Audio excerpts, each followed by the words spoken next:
Gustong paimbestigahan ni Congressman Teddy Casino sa Kamara ang planong pagpapautang ng Pilipinas na $1 bilyong sa International Monetary Fund o IMF.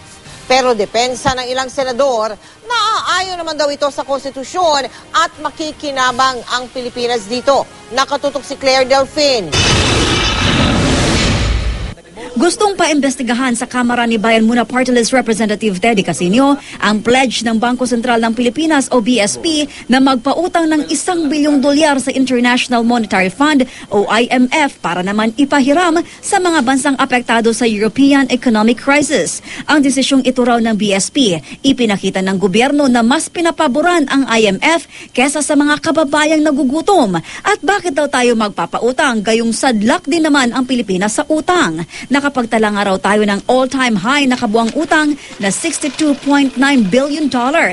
Muling paliwanag ng BSP, ang pledge na $1 bilyong na pautang ay galing sa kanilang $77 bilyong na gross international reserves na hindi raw pwedeng gamitin sa mga gawain ng gobyerno at pagtulong sa mga nangangailangan. Meron po tayong kapangyarihan upang pamahalaan ang reserba ng bayan.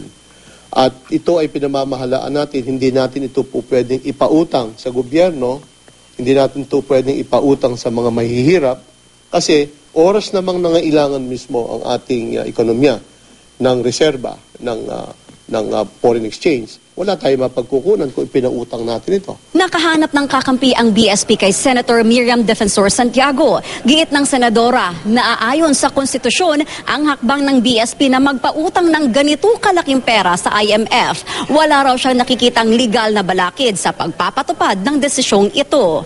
Ito rin ang laman ng kanyang talumpati sa harap ng mga miyembro ng Credit Management Association of the Philippines. Instead of lending money for European countries, why don't we use the money to help the poor in our own country? The answer is, we cannot do so.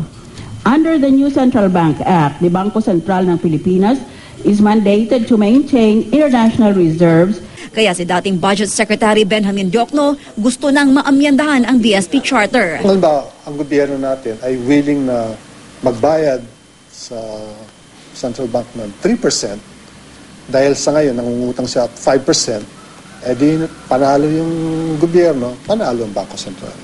At ang pinayayaman natin, hindi yung ibang bansa, kundi kapwa Pinoy. Si Senator Franklin Drilon, naniniwalang may benepisyo tayong makukuha sa pagpapahiram ng pera sa Europa.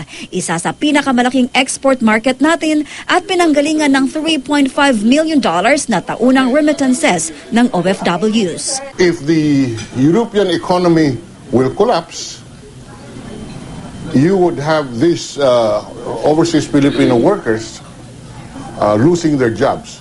It is therefore to our national interest that we help in stabilizing the economy of Europe. Claire Delfin, Nakatutok, 24 Oras.